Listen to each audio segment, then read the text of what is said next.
mulimu eno gyotowulirangako gyotowulirangako mu kibuga w'amasheekh nti hadithi kitabu Allah wa sunnati evaawa ate nga Sahih Muslim binywerawo ebitabo bya hadithi nga mulimu kitabu Allah wa ahla baiti mbalekedde ekitabo kya Allah n'enju yange bantu be bayitaba nze avaawo nze rasulillah wa sallallahu ala sayyidina Muhammad oyo waba taliwo wa ala alihi n'abenjuye nga nabbi afudde addirirwa banjuye wa sahabihi bali mu muteeko gwa kusatu nabbi yali mu muteeko ogusooka ali Muhammad muteeko gwa kubiri alihi gwe muteeko gwa kubiri sahabihi muteeko gwa kusatu bino byanjogera kati biwulirwa n'ayonka okujjako omuwakanyi ndomanyi ebinsesa mu ddiini oli ayagala akubulire ebyekigwagwa okkirize kati bino n'ayonka abitegedde naye waliwo agenda okugumya omuntu era gumirawo biringa atawulidde bigira binsesa nnyo mu nsonga z'eddiini naye gwesobola kusonyiwa be bantu bensuubiramu obwongo wakola research ya masters nowandika ebitabo bya PhD nga wikyali wasobola okuba muti kino sitegedde naani lwaki kitabu Allah kitabo kya Allah wa ahla baiti n'enju yange lwaki kyeyayogera n'atayogera kiri nti ekitabo kya Allah ne sunna zange ekitabo kya Allah tekyogera kyetaaga abantu abagenda n'okikuŋŋaanya bahofaazi era waaliwo omulimu ogwakolebwa Sayyidina Abubakar negubalibwa Uthman gwakuŋŋaanya Qur'ani kitegeeza Qur'ani erina okubaako abantu abagikolako buli omu ajja akuŋŋaanye oba waliwo ekika ky'abantu ekirina okuŋŋaanya Qur'ani hadithi za rasulillah tezaali mpandiike wa sunnati ogamba nti hadithi kati ebyo bintu bibiri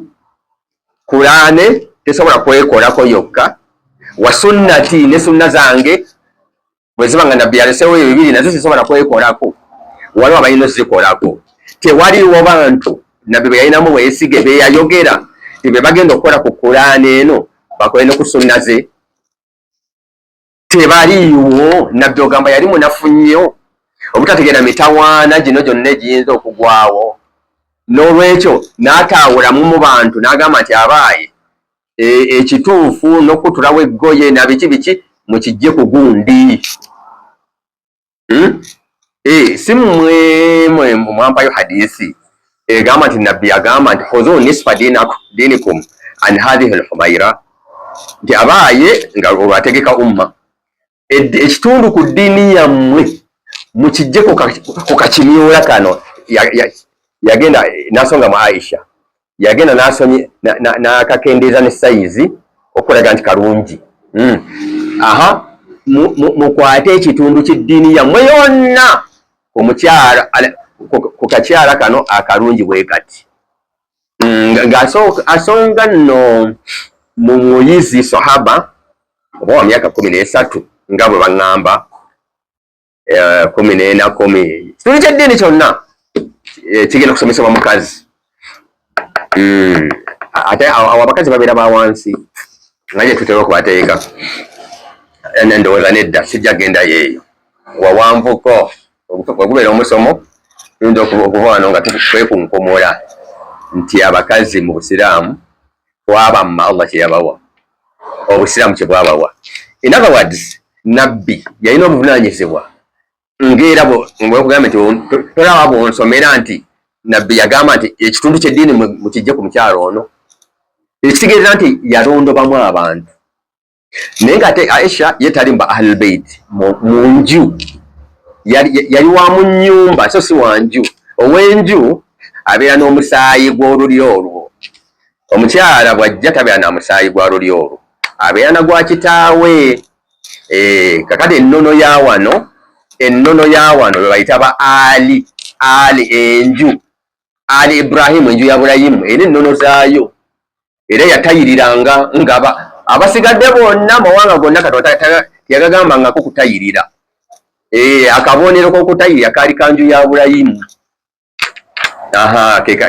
bwe bulombolombo bw'enju kale omukyala akyaddemu asigaza bulombolombo bwewaabwe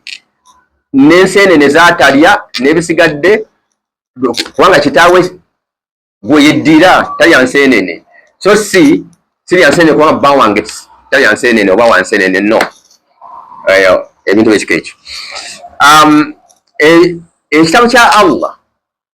ekitasobola kwennyonnyolako ekitasobola kwekuŋŋaanya ekitasobola kwevuunula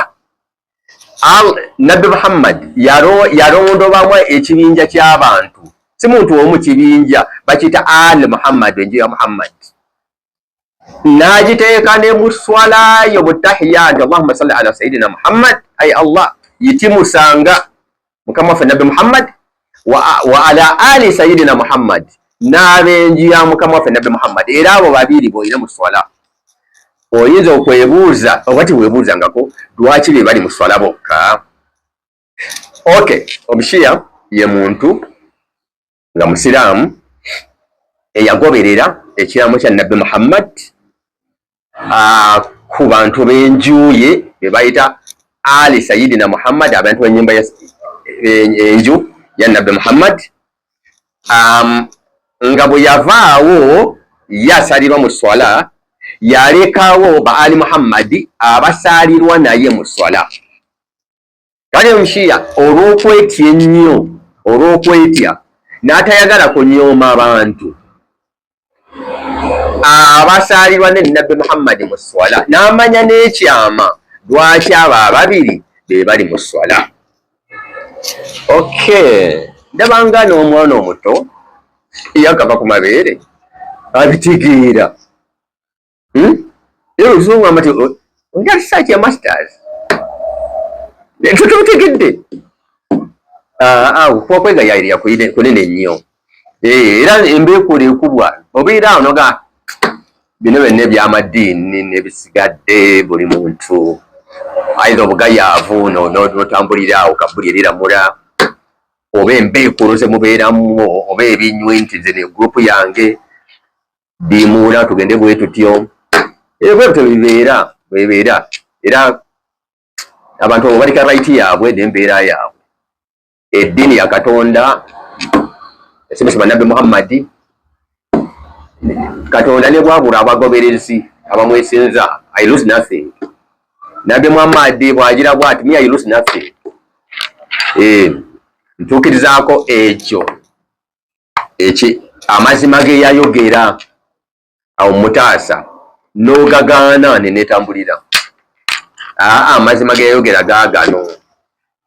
teyatulekera kaayana teri provision gye yatulekerawo nti tukaayane tutiŋŋane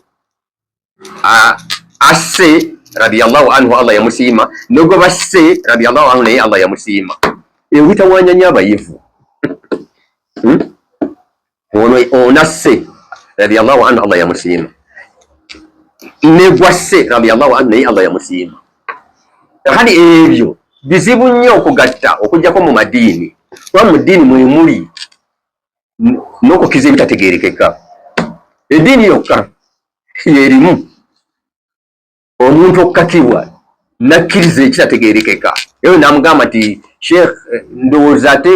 okwebuuzabuuzaako eno kukukafuwaza ebyo nibakutiisatiisa n'ogera n'ebitategeerekeka